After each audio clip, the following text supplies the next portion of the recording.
Patience Tisloué, l'initiatrice du projet et conférencière, Monsieur Parfait Moka, maître de conférence, Monsieur Alain Makaya, conférencier, Mesdames et Messieurs, distingués invités. De prime abord, je vous remercie d'avoir répondu présent à notre conférence. C'est pour moi un plaisir et un honneur que d'ouvrir cette conférence des besoins éducatifs particuliers avec pour thématique l'enfant, la pépinière de la société de demain. Je saisis de facto l'opportunité pour remercier Madame Espérancia Patience Tisloué de l'honneur qui m'a été fait d'être désigné président de cette conférence. Durant quelques heures, nous allons pouvoir partager nos expériences, l'occasion de faire part de nos réussites, mais aussi, j'imagine, des points sur lesquels nous devons encore faire des efforts. Rencontre, qui est une première en ce sens, et j'ai la conviction que grâce à elle, par nos discussions, nos échanges, nous trouverons les moyens de faire avancer dans la mesure du possible une cause qui nous tient tous à cœur. Vous voulez bien ouvrir cette conférence des besoins éducatifs de l'enfant en le plaçant sous le signe de la volonté. Car s'agissant de l'éducation dans le parcours scolaire de l'enfant, à mon sens, il devrait y avoir non seulement une obligation de résultat en donnant les moyens nécessaires aux besoins, mais aussi un devoir de volonté. En effet, dans le vouloir, il y a le pouvoir. Cette volonté, c'est d'abord, bien sûr, celle des pouvoirs publics dans notre pays, le Congo, des enseignants, des parents, des enfants. Et si nous sommes là aujourd'hui réunis pour échanger sur cette thématique, c'est la nôtre aussi. Nous tous qui sommes ici rassemblés pour faire en sorte que l'éducation de nos enfants progresse, qu'elle progresse en quantité mais aussi en qualité. L'affiche en effet parle du Kwilu, mais c'est bien une thématique qui concerne tous les enfants du Congo. Je crois que nous devons tous être attentifs à cette volonté de voir les enfants, surtout démunis, de la rue ou des orphelins, être considérés comme tous les autres enfants et par leur scolarité des élèves et futurs citoyens. En somme, l'avenir de demain. Cette volonté trouve un relais dans les pouvoirs publics et dans notre volonté d'offrir aux enfants la possibilité d'un avenir meilleur et non hypothéqué. Vous et moi, chers amis, je présume, dans notre temps d'enfance, avions tous été scolarisés gratuitement au Congo et avec un enseignement plus ou moins de qualité. Malheureusement, de nos jours, le système scolaire s'est fortement dégradé dans notre pays. Je suis président de l'association Banaya Congo, c'est-à-dire les enfants du Congo, qui a pour objet principal les enfants démunis dans les orphelins. Présentement, nous sommes en partenariat avec l'orphelinat de Kombo à Brazzaville, où nous parrainons des enfants, entre autres, et nous faisons différentes actions. Et cet orphelinat compte une trentaine d'enfants, et ceux qui sont scolarisés sont tous dans le privé. La cause, le système scolaire qui serait défaillant, et c'est bien dommage. C'est d'autant plus dommage que les enfants, des parents qui n'ont pas les moyens, ne peuvent donc apprendre dans de bonnes conditions, ce qui n'était pas le cas plutôt à notre époque. Nous allons faire un peu une rétrospective de notre système éducatif congolais. Au 32/65 du 12 août 1965, la nationalisation du système éducatif initiée par le régime marxiste-léniniste promeut l'accès de tous à une école démocratique, obligatoire et gratuite. La décision de faire de l'école un lieu accessible à tous a entraîné une explosion du nombre d'élèves et augmenté les besoins en infrastructures et en enseignants. Face à ces difficultés, quelques années après, le président Maringwabi, à l'époque, lance en 1974 un nouveau mot d'ordre, l'action créatrice des masses. La mobilisation dans le secteur de l'enseignement et dans le monde rural est forte à ce moment-là. Chaque village construit son école, malgré le surcoût énorme en termes d'enseignants et d'administration. Alors, un bon nombre d'écoles du peuple datent donc de cette époque-là. La scolarisation est massive, ce qui a pour effet de classer le Congo parmi les premiers pays africains en matière d'indice d'accès à l'éducation à l'époque. Comme dans beaucoup d'autres pays africains, confrontés à une surpopulation scolaire, on assiste à l'émergence de nouveaux mécanismes de gestion des écoles, notamment la mise en place de flux appelés vagues au Congo. Nous avons certainement tous connu ça quand on appelait vague A, vague B le matin et l'après-midi, où la journée est composée de devoirs, 3 flux d'élèves qui partagent les mêmes locaux au détriment du temps passé en classe. Dès 1972, l'État est obligé de faire un recours massif à des vacataires non formés. Il y avait des étudiants, des lycéens aussi, qui constituent en 1986-1987 63% des enseignants. Et cette mesure a affecté sur le long terme la qualité des enseignements congolais. Dès 1985, en application de principes d'ajustement structurel imposés ici précocement, l'État commence à se désengager du secteur éducatif. L'évolution politique qui suit l'effondrement de l'URSS et la conférence nationale de 1991 permet au secteur privé, y compris confessionnel, de reprendre l'initiative en matière d'offres scolaires. Il s'ensuit une forte baisse des effectifs du public entre les années 1990 et les années 2000. Et un programme quinquennal d'amélioration de l'éducation de base est mis en place par l'UNICEF en 1992 pour pallier les déficiences plutôt du système public. C'est donc un système scolaire déjà en crise qui prévaut au Congo au début des années 1990, avant que 3 conflits successifs en aggravent considérablement l'état. Chers amis, voilà donc la caractéristique du système éducatif présentement dans notre beau pays, le Congo. L'on a parlé des besoins éducatifs particuliers. Comment faire pour y remédier? C'est ce que nous allons tenter ensemble d'échanger durant quelques heures. Merci encore d'avoir répondu à cette conférence. Je suis heureuse d'être ici en France aujourd'hui pour présenter ce projet. Et pas seulement présenter le projet, mais aussi partager certaines idées, réfléchir sur ce qui est la problématique que vit notre pays, donc le Congo-Brazzaville. Et pour ce qui me concerne, je suis très sensible à l'éducation. Étant mère, parent, je pense que aussi, étant citoyen d'un pays et une compatriote, un fils, une fille du pays, je pense qu'une nation qui est bénie, une nation qui est prospère, une nation qui est épanouie, c'est une nation qui a des enfants, qui a de la relève, qui est éduquée. Donc pour moi, l'éducation, c'est vraiment quelque chose de très primordial. Je m'appelle Espérancia Patience Tislopembe. Je vis au Canada et ce qui m'emmène aujourd'hui, c'est cette conférence. Je travaille avec les enfants. J'ai une association aussi qu'on appelle les Amis du Congo et d'ailleurs. Et aujourd'hui, c'est pas ça qui m'emmène ici. Ce qui m'emmène ici, c'est le projet concernant le Kwilu, bien sûr, mais le Congo, parce que le Kwilu fait partie du Congo. C'est un tout dans le Congo.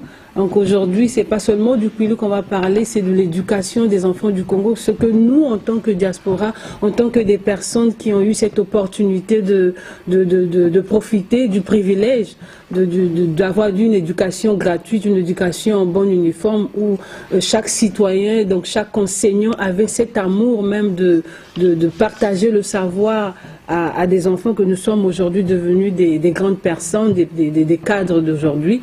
Donc nous aussi, à notre tour, on aimerait ça redonner, comme on dit, donner au suivant, cette grâce que nous avions eue d'avoir participé à une éducation gratuite, à une éducation publique aussi. Parce que comme l'a dit, l'a soulevé tantôt Herman, on vit une mode d'éducation privée que nous n'avons pas connue. Et qui dit privé ne dit pas toujours que c'est une mode d'éducation qui est bien faite, parce qu'on remarque non, que notre éducation, l'éducation de nos enfants, donc le niveau scolaire en fait de nos enfants a régressé comparément à ceux des années 70 jusqu'à peu près des années début 1990. Ensemble, nous allons partager tous les projets que j'ai apportés avec moi ici.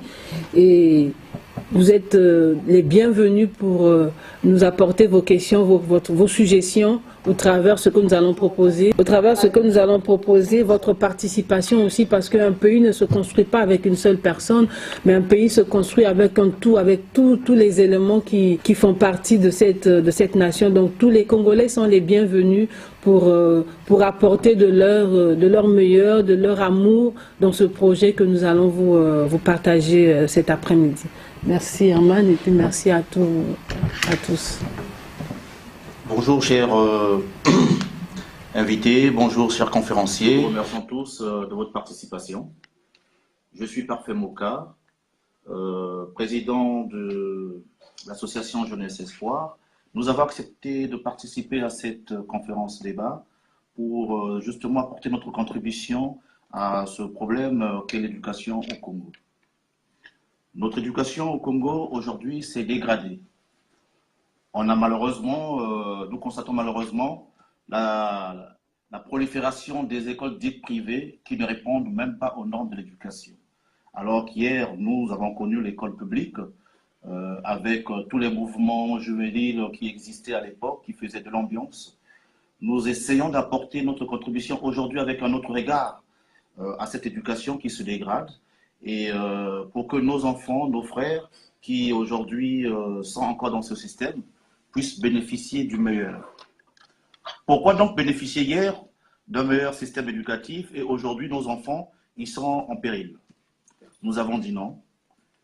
Chaque Congolais, tous ceux qui aujourd'hui ont un amour pour le Congo devraient réfléchir, se poser des questions. De quoi devons-nous s'impliquer? Aujourd'hui, hier, l'école était le point le plus sûr de la réussite. Mais aujourd'hui, l'école est devenue un peu secondaire, ce qui est bien dommage. Parce que toute une nation, la grandeur d'une nation dépend de la qualité aussi de l'éducation de ses enfants, de sa population. Le Congo, jadis, était parmi les pays les plus scolarisés au monde, selon les normes de l'UNICEF. Mais aujourd'hui, nous sommes en perte de vitesse. Donc, à travers nos projets associatifs, nous essayerons d'échanger. Nous demandons aussi à tous ceux qui nous suivent, à tous ceux qui nous suivront, tous ceux qui veulent nous assister, nous rejoindre à cet échange pour pouvoir parler des problématiques de l'éducation d'enfants au Congo. Voilà, chers amis, nous allons débattre, échanger avec vous sur ce problème de l'éducation et que devons-nous faire pour que nous retrouvions les lettres de noblesse. Et personne n'est mis à côté, tout le monde serait la bienvenue.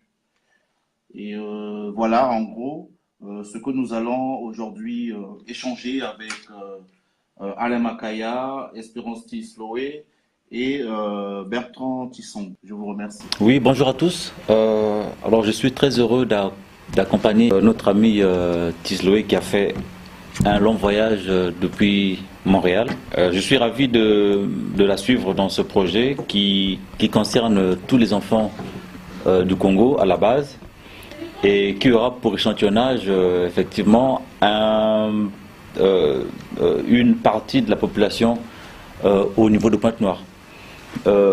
Pourquoi ce choix a été fait? Donc elle va vous en parler tout à l'heure. Elle a des bonnes raisons, des raisons sûrement matérielles ou bien des raisons humaines de le faire.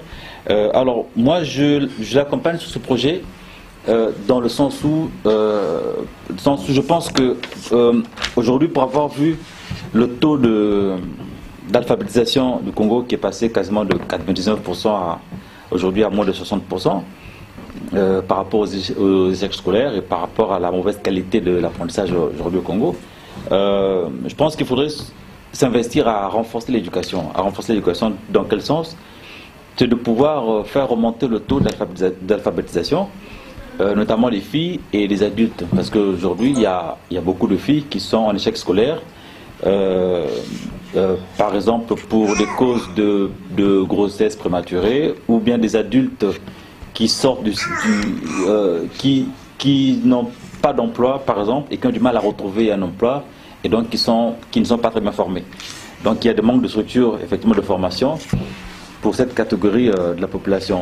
Donc normalement, tout à l'heure, je vais exposer sur la mise en place d'une structure, on va dire, structure expérimentale, que moi j'appelle par l'école de la connaissance et du savoir. C'est tout un système qui sort du mode de contrainte d'apprentissage, c'est-à-dire le but c'est de donner envie aux enfants d'aller à l'école, un peu comme nous avons tous envie de faire un permis de conduire, envie de suivre une formation, parce que nous avons à la clé nous avons un projet bien défini. Donc aujourd'hui, il faudrait donner l'impulsion aux enfants aussi jeunes qui sont, d'avoir un projet et de leur donner l'envie d'aller à l'école, non pas pour être contraints par des notes ou par une pression au niveau du système scolaire, mais plutôt ils doivent être animés effectivement d'une volonté de connaître les choses et de comprendre parce que c'est nécessaire pour leur avenir.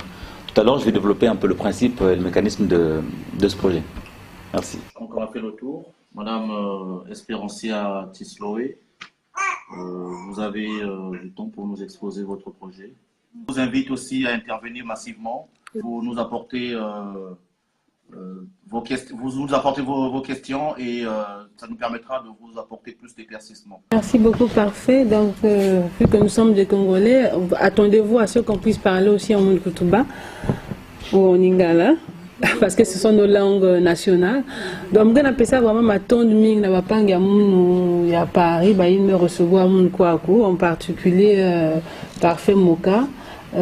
Papa Herman Kisangu et puis Nale Makaya parce que face à que zonzaka boire ba que tunga ya venge moshi ngele vanda na mabazi ya mbote mais mabazi yange pour que yako na toile il faut que babantu aussi va nange donc dikanda betkela betke dikanda ya Congo ya keveko que parce que les autres que nous quelqu'un qui m'a côte kutunoka côte kutumok ya vege bima ya ba me betne ban échantillon ngo face panga betale makaya maisons que na kubandia na Pointe Noire que quelqu'un qui m'a banya Pointe Noire non il y a qui m'a betni au banya Congo mais sauf que les baké banda projet il faut toujours que ce soit côté que bandi le projet parce que bois les beto il que bois et que nene mais fonge banda finir sur ce côté il n'a que ce ça que kutungil tek projet ngo maintenant leur projet que quoi en toi là kun maintenant que tal afaso que len natiaou na inza nyosu na ba ville nyosu ya beto ya Congo.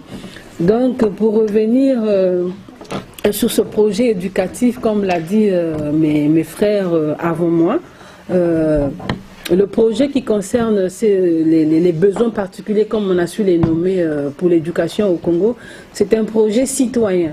Hein. On doit comprendre une chose que cette communauté que nous avions mis en place, qu'on appelle Kotutunok, ce n'est pas une organisation politique, c'est une organisation citoyenne qui appelle, ça appelle tous les citoyens, tous Congolais qui se sont visés, qui a le souci de l'éducation de notre pays, est porteur d'un projet, est porteur des suggestions, des idées, et la bienvenue dans cette communauté.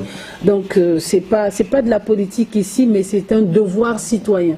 Et moi, en tant que citoyenne, en tant que parent, je me suis dit que je pouvais pas rester tranquille, et aussi pour une personne qui a bénéficié d'une éducation gratuite, même si on avait un 2000 francs, c'est ça qu'on payait, hein, un 2000 francs CFA qu'on payait l'assurance, mais n'empêche que c'était vraiment gratuit. On t'offre quelque chose de bien, de précieux. L'éducation, c'est quelque chose qui est plus précieux qu'un matériel qu'on peut te donner. Et c'est notre devoir aussi de donner aux autres. Et l'opportunité que nous avions eue de venir dans ces pays-ci, c'est aussi un privilège de se dire que avec le peu que j'ai ici, je peux toutefois commencer quelque chose qui va bénéficier à mes frères, à mes compatriotes, à tous ceux qui sont restés, qui n'ont pas pu bénéficier de ce que nous avions eu. Et c'est ce que nous allons débattre aujourd'hui. Donc l'organisation que nous avons, cette communauté que nous avions créée, qui a pris naissance bien sûr à Montréal, d'où je reviens, a pour objectif d'abord de créer une banque. Une banque, on va vous synthétiser ça, une banque des candidats.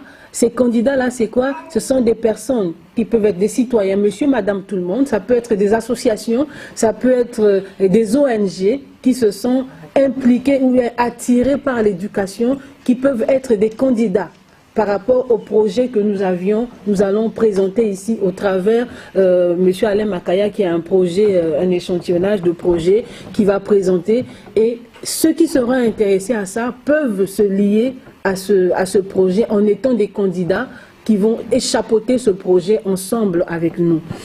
Et donc, comme je disais, c'est une communauté qui va être une banque de personnes qui vont soumettre des projets ou bien qui vont chapeauter des projets, qui vont conduire des projets éducatifs.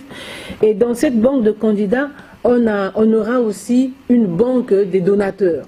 Les banques de donateurs, ce sont des personnes qui vont venir avec leurs finances.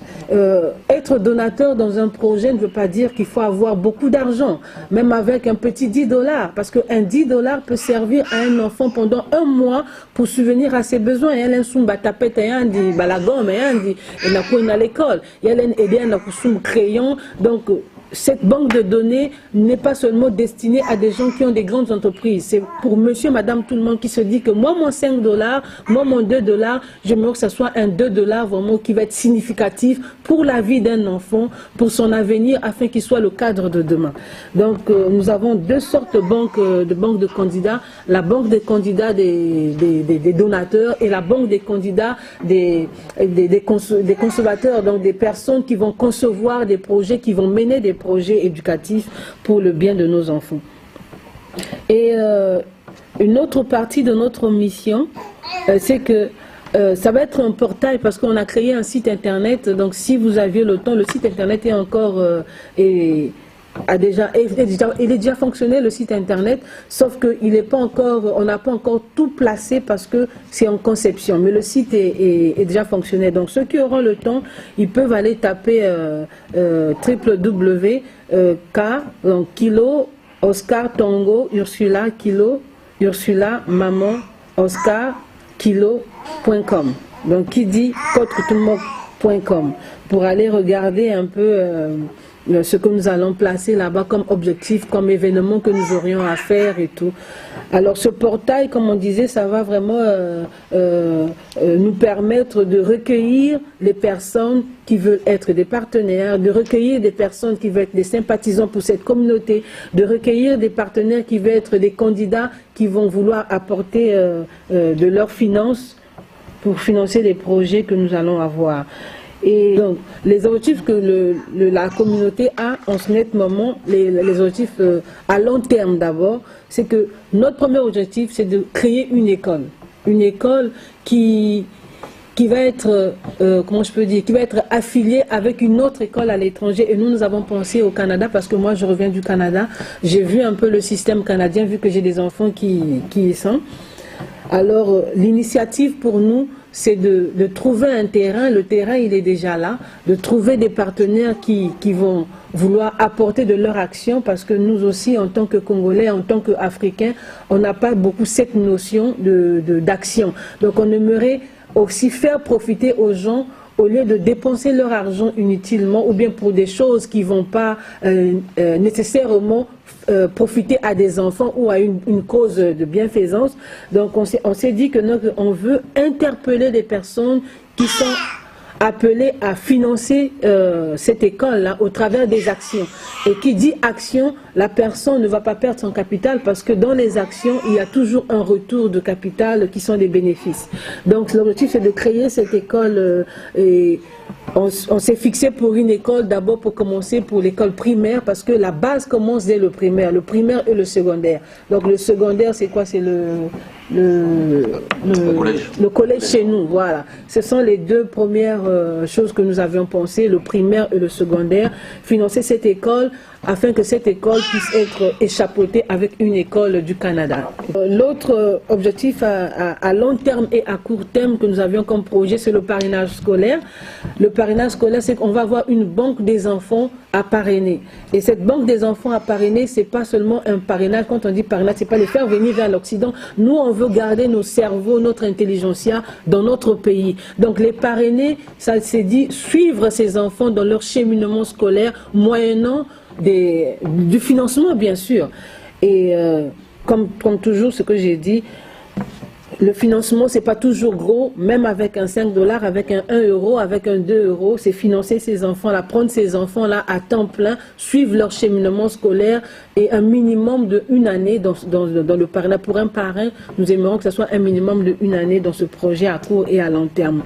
Et le second projet, le troisième projet que nous avons, c'est créer une maison juvénile. Comme a dit notre, je pense que c'est Alain Makaya qui a parlé du décrochage scolaire à cause, surtout dans la condition féminine. Nous voulons des femmes parce que la femme, elle a beaucoup apporté dans la société, dans un pays. Donc l'éducation de la femme pour nous est très importante parce que la femme a un grand devoir. Hormis le devoir de soutenir son ménage, de soutenir sa famille dans le lien de sang, mais la femme a aussi un autre apport dans la société civile en tant que telle. Parce que lorsque une femme elle est bien éduquée, elle apporte une bonne contribution dans l'avancement, dans l'épanouissement, dans le développement même économique, le développement social et éducatif de la société. Donc on veut vraiment bâtir une maison juvénile destinée aux femmes qu'on va appeler la maison des jeunes, mais des jeunes filles. Comme on ne veut pas discriminer les hommes, donc ça va s'appeler la maison juvénile, la maison des jeunes tout court. Ça c'est le projet les deux projets à long terme et à court terme qui est l'éducation, le parrainage des enfants scolaires et la maison juvénile. Ce sont là les projets que nous avions pour vous. Et là, je vais donner la parole à M. Alain pour qu'il puisse nous expliquer le projet, à quoi consiste le projet de la classe. L'école de la connaissance, l'école de la connaissance, et du savoir. Le but, en fait, c'est de faire un tirage de sort d'environ une vingtaine d'élèves qui seront intégrés dans une salle, dans une classe expérimentale.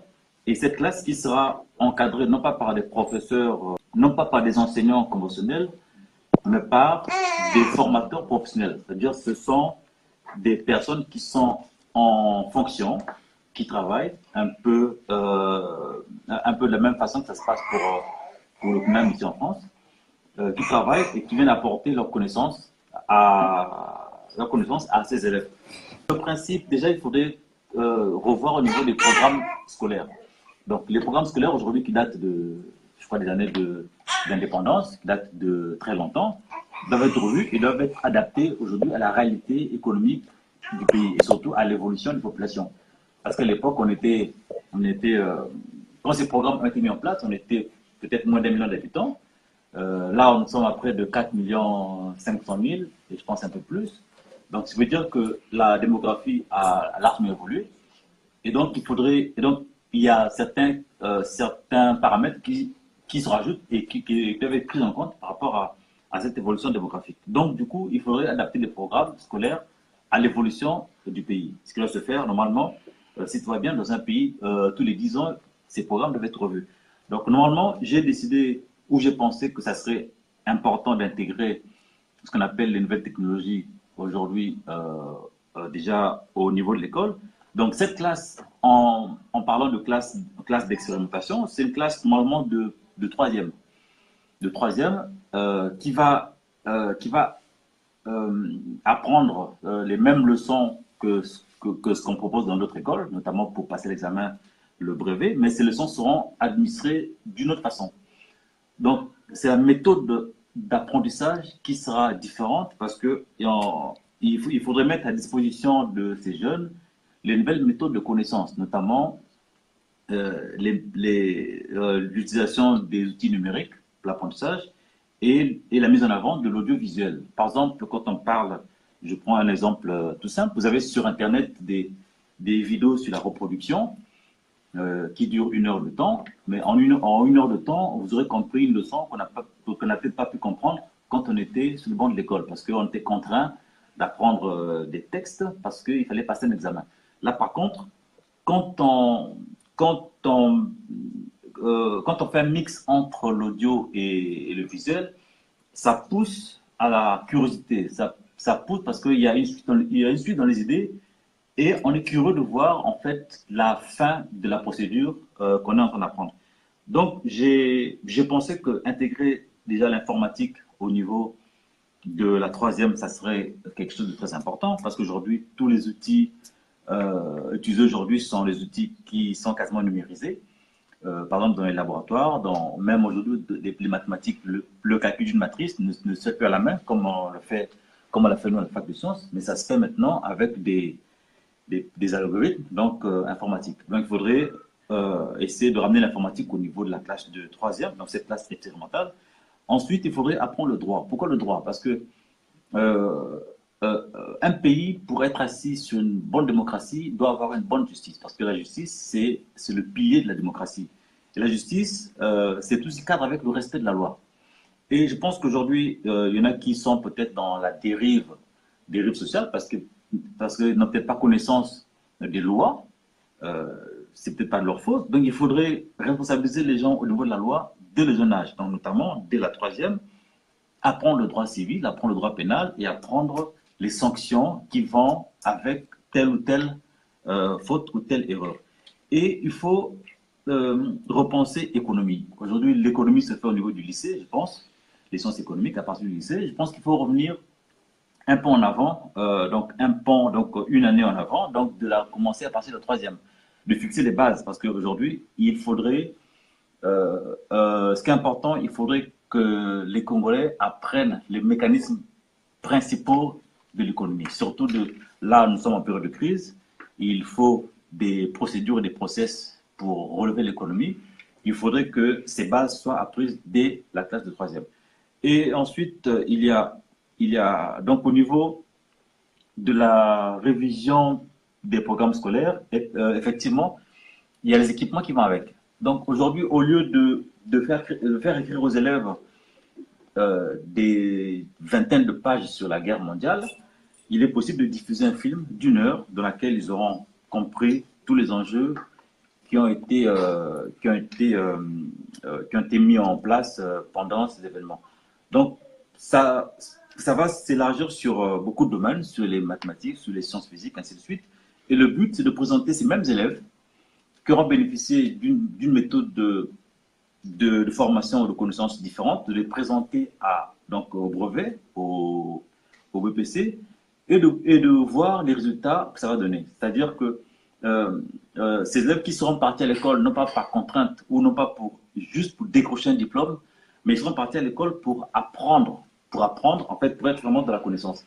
Et pour terminer un peu sur ça, sur ce volet de ce projet, ce qui serait important aussi, c'est si nous voulons développer au Congo le côté de l'entreprise. On sait que l'entreprise, ça peut être une personne, ça peut être plusieurs personnes. Donc aujourd'hui, développer le travail de groupe, c'est très important. C'est quelque chose qui manque au Congo. Le travail de groupe est très porteur aujourd'hui. On a eu la mauvaise habitude en classe, en général, ça j'en parle très souvent, en classe, lorsqu'on fait des devoirs, l'habitude de cacher les copies. Ça, tous on l'a fait, parce qu'on ne veut pas que l'autre copie sur la copie du plus intelligent. Aujourd'hui, même quand on n'est pas très intelligent, on ne doit pas se sentir exclu de la formation. Il faut plutôt être accompagné par les effets de groupe et les effets de masse. Quand je parle d'une classe de 20 élèves, c'est parce que le but, c'est d'avoir 4 groupes de 5 ou 5 groupes de 4. Faire des projets ensemble, de groupe. S'il y a un devoir à faire ou bien s'il y a une interrogation, on note tout un groupe. Comme ça, personne n'est exclu. Le but, c'est de ne pas contraindre l'effet de note, parce que l'effet de note, ça peut être frustrant, mais le but, c'est de faire à ce que la recherche d'une meilleure note se fasse de façon libre et de façon bien intentionnée. Donc, en enlevant tous les effets de contrainte et tout ce qui peut frustrer les élèves lorsqu'ils sont confrontés non seulement tout seuls à apprendre des choses et qu'ils n'arrivent pas. Là, le but, c'est d'ouvrir cette brèche, donc de les mettre à l'accès à la connaissance avec des groupes, avec le matériel adapté et avec tout ce qui peut inciter aux gens à apprendre. Et je pense que j'ai dû faire le tour un peu de la question. Donc, c'est ce projet-là que je vais essayer de greffer, si tout va bien, donc au projet de notre ami Tisloé. Et donc, il faudrait notamment des moyens pour le faire. Dans un premier temps, comme on aura affaire à des professionnels, donc à des personnes en entreprise qui travaillent déjà et qui auront du temps pour dispenser des formations à ces jeunes, Donc, on va essayer de partir sur un esprit de volontariat. Donc, ceux qui sont volontaires de le faire, au départ, on va essayer de recenser les volontaires, ceux qui ont 1 heure à disposer pour former ces jeunes. Et puis, on verra comment plus tard essayer de décrocher des subventions pour essayer de financer vraiment les salaires de ces formateurs. Donc, le projet, il existe. Donc, il manque une plateforme à laquelle le greffer et le faire fonctionner. Merci. L'enfant qui est la pépinière de la société de demain, nous savons que sans éducation, il n'y a pratiquement pas de société. On va élever peut-être des bandits, des enfants qui n'auront pas de repères et aussi qui auront un avenir hypothéqué. Et c'est ainsi que de par nos actions par rapport à l'association Banaya Congo, dont j'ai l'honneur de présider, depuis un moment nous assistons les orphelinats et nous essayons maintenant d'orienter nos actions vers le parrainage. Ben, c'est quoi parrainer un enfant? Parrainer un enfant, c'est le suivre au quotidien, un peu comme si c'était votre enfant. Vous l'appelez, vous prenez de ses nouvelles. Et vous savez que dans un orphelinat, il y a plusieurs enfants. Nous, ce que nous faisons au niveau de l'association Banaya Congo, quand nous parrainons un enfant, le parrain ou la marraine peut appeler l'enfant. Et quand ces enfants-là entendent la voix du parrain ou de la marraine, mais ils sont contents, ils sont émerveillés, c'est comme si c'était leur papa. Parce que dans l'orphelinat, ils sont dans un groupe, il y a plusieurs enfants, mais à un certain moment, ces orphelins, ils ont aussi besoin de la chaleur humaine, d'une certaine affection. Et c'est pour cela qu'on a commencé à parrainer. Il y a pas mal de parrains maintenant.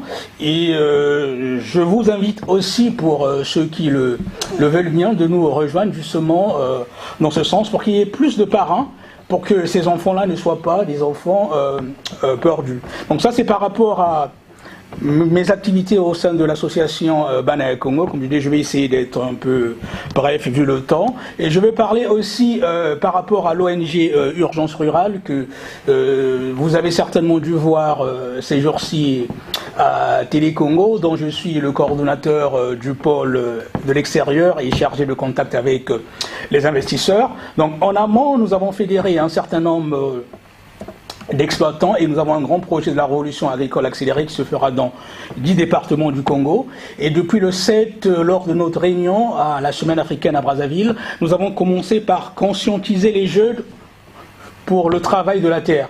Comme disait mon frère Parfait tout à l'heure, pendant un moment, les gens croyaient que faire de l'agriculture c'était peut-être quelque chose de dévalorisant, alors que non, l'agriculture est un levier pour le développement économique justement d'un pays.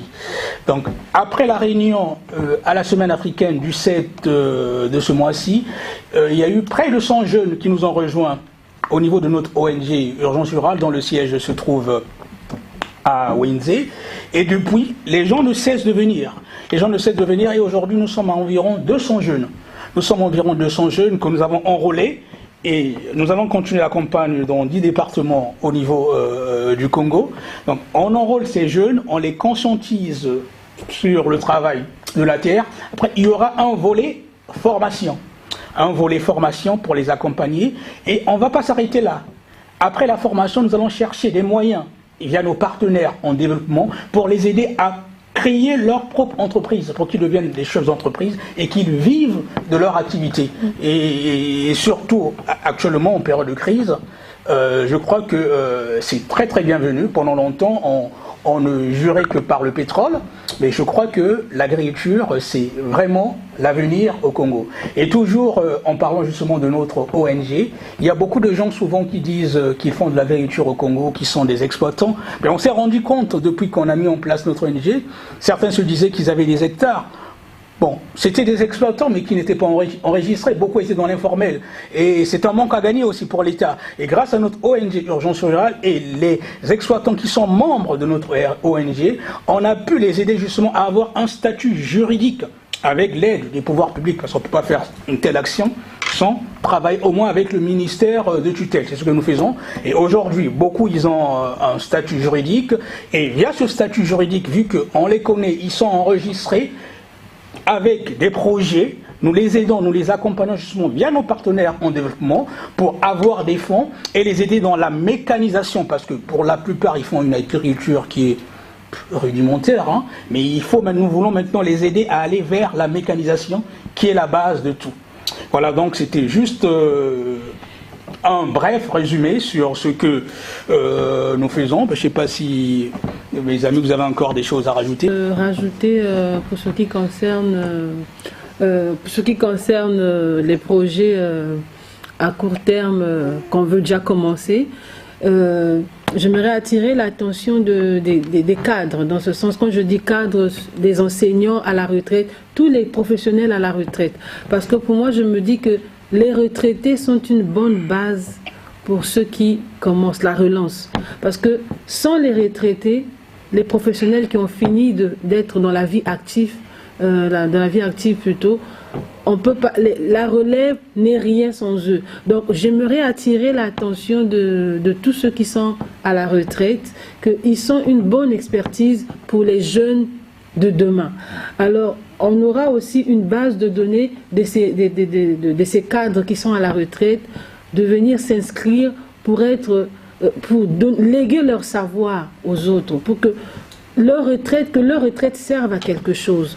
Parce qu'aujourd'hui, mais je pense que c'est ce qui se passe même au pays, hein, où les retraités repartent sur le marché du travail. Effectivement. Parce que la pension ne passe pas. Mais ces retraités-là, au lieu d'être à la maison, mais ils peuvent apporter quelque chose, leur expérience, faire participer, bénéficier de leur expérience aux jeunes qui vont commencer. Donc, c'est ce que je voulais comme message pour ceux qui ont fini de vivre leur vie active professionnelle, qu'ils ont de la place dans ces projets que nous sommes en train de bâtir, parce qu'on aura besoin d'eux. Aussi, pour les cadres qui sont en pleine action, en pleine une vie active professionnelle, lorsqu'on a nos... Il y a des gens qui font du bénévolat, parce qu'on vit dans des sociétés ici où il y a beaucoup de bénévolat qui se fait. Donc, le bénévolat est un grand apport, et pour la personne qui reçoit le service du bénévolat, et pour le bénévole lui-même aussi, parce que c'est un échange donnant-donnant. Donc on aimerait ça, avoir une banque de données. On va créer une banque de données des bénévoles.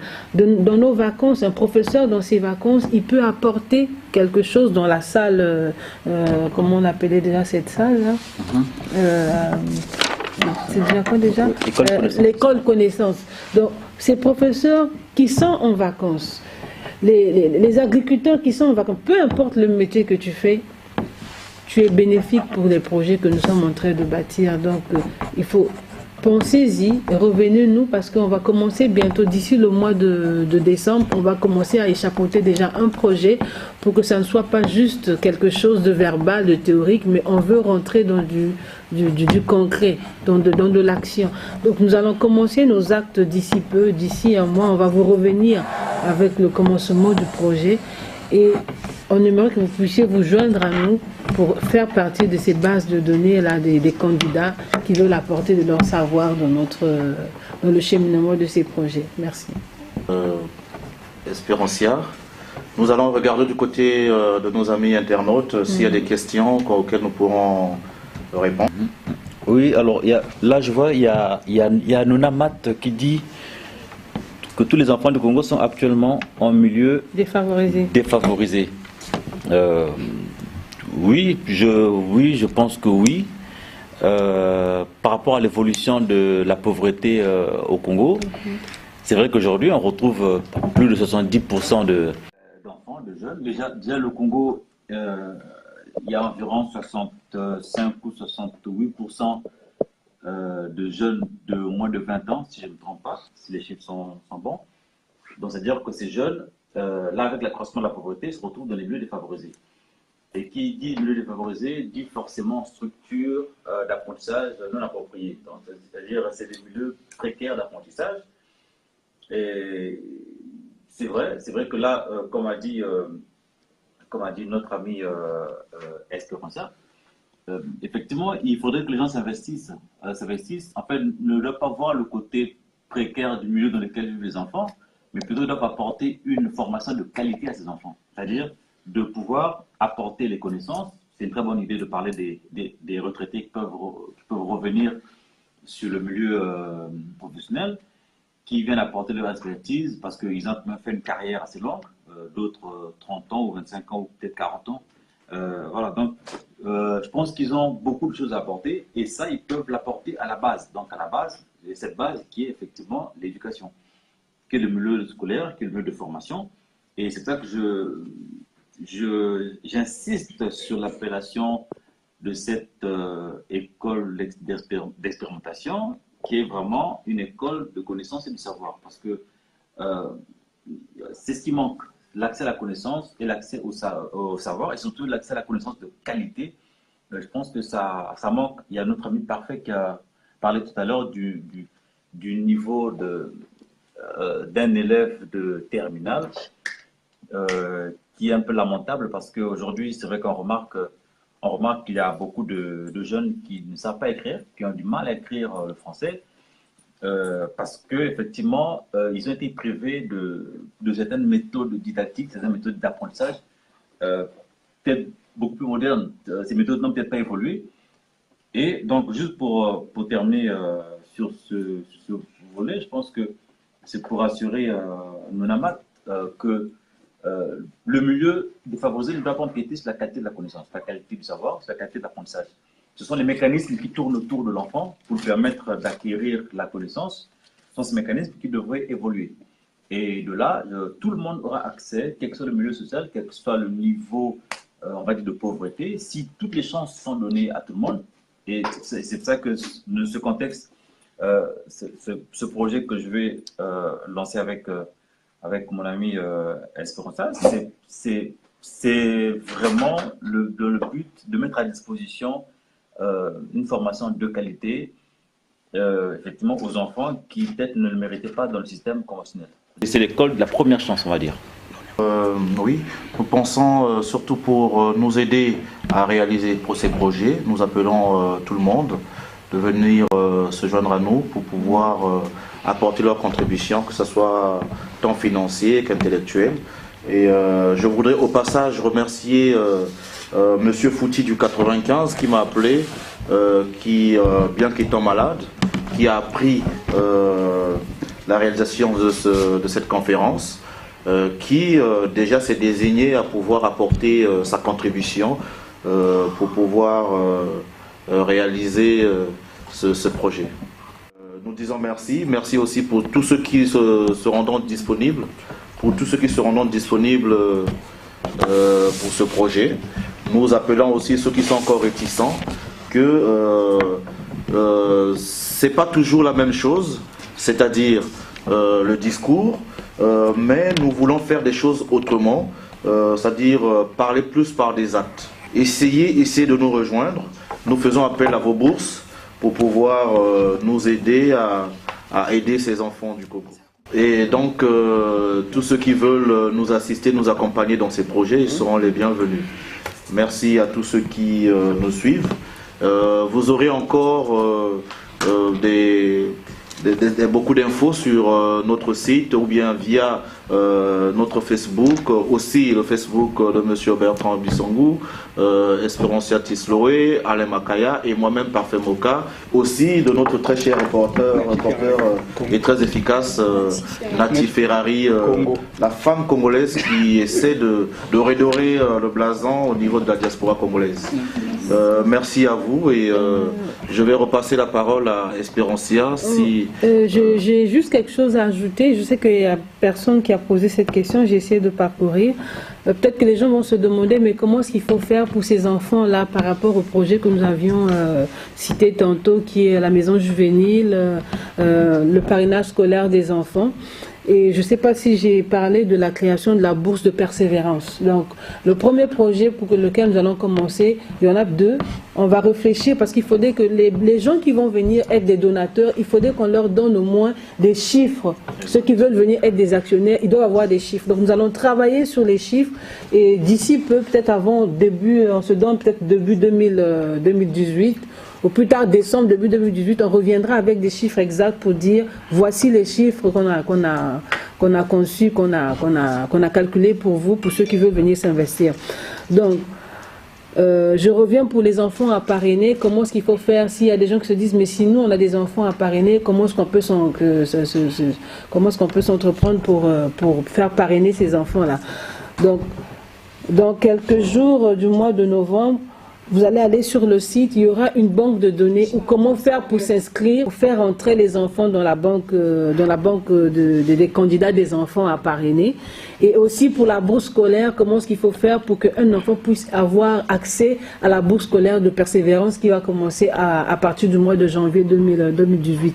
Donc, je réitère, les projets qui vont commencer d'ici janvier 2018 sont les bourses de persévérance et puis le parrainage des enfants. Donc on vous invite vraiment massivement à venir participer à ça parce qu'aujourd'hui, nous savons tous que toutes les familles congolaises sont touchées par la rupture, comme on est en train de le dire. Alors, chacun peut se dire, mais moi dans ma famille, je dois faire des Western Union, moi dans ma famille, je vais faire ceci. Mais vous savez, il y a Vision mondiale qui existe. Hein, et dans ces pays-ci où nous sommes, il y a aussi des mendiants. Il y a des clochards, il y a des mendiants, il y a des sans-abri. Mais ce n'est pas pour autant que les gens d'ici se disent que non, que je ne peux pas parrainer un enfant d'Haïti, je ne peux pas parrainer un enfant de l'Orient de l'Ouest, je ne peux pas parrainer un enfant du Rwanda, du Burundi, du Congo, peu importe de n'importe quel pays. Donc nous aussi, Congolais, on doit se dire que non, que c'est pas parce que dans ma famille, je dois faire tout le temps des Western Union que je vais m'empêcher de prendre 1 euro pour donner à un enfant. Parce que cet enfant-là, comme l'a soulevé tantôt Herman, que dans leur association, ils ont des enfants qui sont parrainés. Lorsque ces enfants entendent un coup de fil, ils sont contents. Donc l'enfant à qui tu donnes le 1 euro, ou le 1 dollar, ou le 10 000 francs CFA, ou le 5 000 francs CFA, cet enfant aura un retour à te donner. Le retour n'est pas seulement forcément vers la personne qui parraine, mais c'est un retour vers un autre enfant à venir qui aura besoin.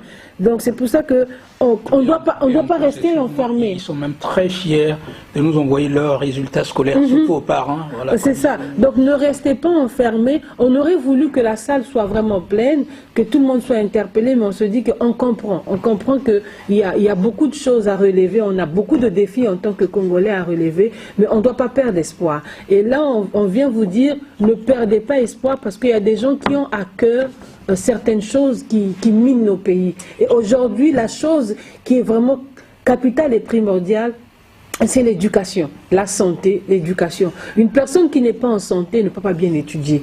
Donc, on a besoin vraiment que les gens s'investissent dans ces domaines-là pour que nous puissions avoir un Congo avec beaucoup d'espoir demain.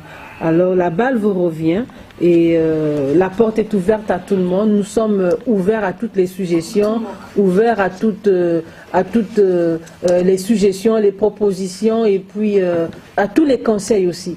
Hein? Donc merci beaucoup et merci à mes frères ici qui m'ont reçu. Nous allons vous revenir comme on a dit et ensemble nous allons bâtir un Congo vraiment nouveau, un Congo solide, pas seulement un Pointe-Noire solide, mais un Congo solide et un Kwilu aussi renouvelé parce que j'ai besoin que mon Kwilu soit renouvelé. Merci. C'est une continuité, la conférence aujourd'hui n'est qu'un début. Ouais, nous restons disponibles à toutes vos questions tout au long de l'année, de maintenant jusqu'à ce que nos projets soient effectifs au niveau du Congo, parce que le but c'est le Congo. C'est pas le but de rester en France, au Canada ou en Chine ou autre. Le but c'est d'atteindre les enfants du Congo. Et ces enfants du Congo ont besoin de nous, où que vous soyez. Où que vous soyez, où que vous vous trouvez, pensez à ces enfants, restez au Congo. Congolais, soyons fiers parce que j'ai apporté quelque chose à ces enfants qui sont restés dans la misère, dans les quartiers défavorisés. Et nous mangeons à la maison, ici, en France, en Europe, ailleurs, nous mangeons et nous ne pensons pas que les enfants là-bas au Congo ont mangé. Non, ils n'ont pas mangé. Il y en a qui ne mangent pas, qui montent dans la rue et encore, ils rentrent bredouille parce qu'ils n'ont pas pu trouver à manger. Ils sont obligés d'aller voler parce que ils n'ont pas de quoi mettre dans la bouche. Mais si aujourd'hui nous prenons ces initiatives de pouvoir les aider, les accompagner, les assister, ça sera demain des chefs d'entreprise, ça sera demain des créateurs d'emplois, ça sera demain des investisseurs pour notre très cher beau pays et nous en serons fiers de parrainer de tel enfant qui demain réussira. Et c'est le bien de tous. Je voudrais simplement remercier tous ceux qui nous ont suivis et mes collègues conférenciers. Oui, le train a démarré, venez, il est encore au démarrage. Venez, vous avez votre place. Merci et à très bientôt.